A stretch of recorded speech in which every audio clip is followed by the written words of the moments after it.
सुनी, लेकिन गोस्वामी जी कहते हैं केवल हमारे भोलेनाथ ने सुनी। सती जी अभिमान के कारण यह कथा नहीं सुन पाई। गोस्वामी जी लिखते हैं, राम कथा मुनि बरज बखानी, सुनी महेश परम सुख मानी।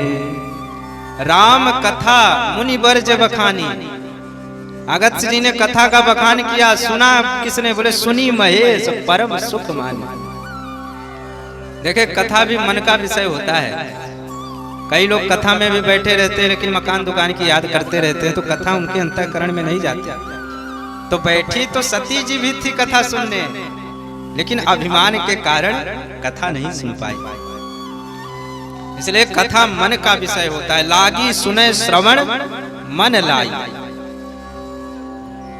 बैठी तो थी लेकिन कथा नहीं सुन पाई। सुना किसने? बोले सुनी महेश। भगवान भोलेनाथ ने कथा को सुना और परम सुख परम आनंद मिला। उसके बाद जब कथा कहते कहते अगस्त्य जी महाराज डूब जाते थे, तो फिर भगवान भोलेनाथ कथा सुनाने लग जाते थे। देखिए यही है आनंद। जब कथा कहते कहते वक्ता डूब जाए तो जो श्रोता है ये उठ करके, अरे महाराज आगे कथा हम सुनाते हैं आप।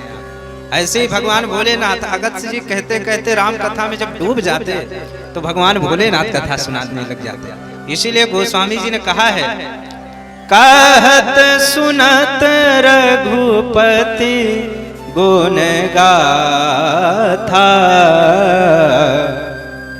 कछु दिन ताहाँ रहे गिरि नाथा। कहत सुनत रघुपति गुण गाथा, कहते भी और सुनते भी। कहत सुनत रघुपति गुण गाथा, कछु दिन ताहाँ रहे गिरिनाथा। भगवान भोलेनाथ कुछ दिन तक वहां पर रहे। अगस्त्य जी ने राम जी की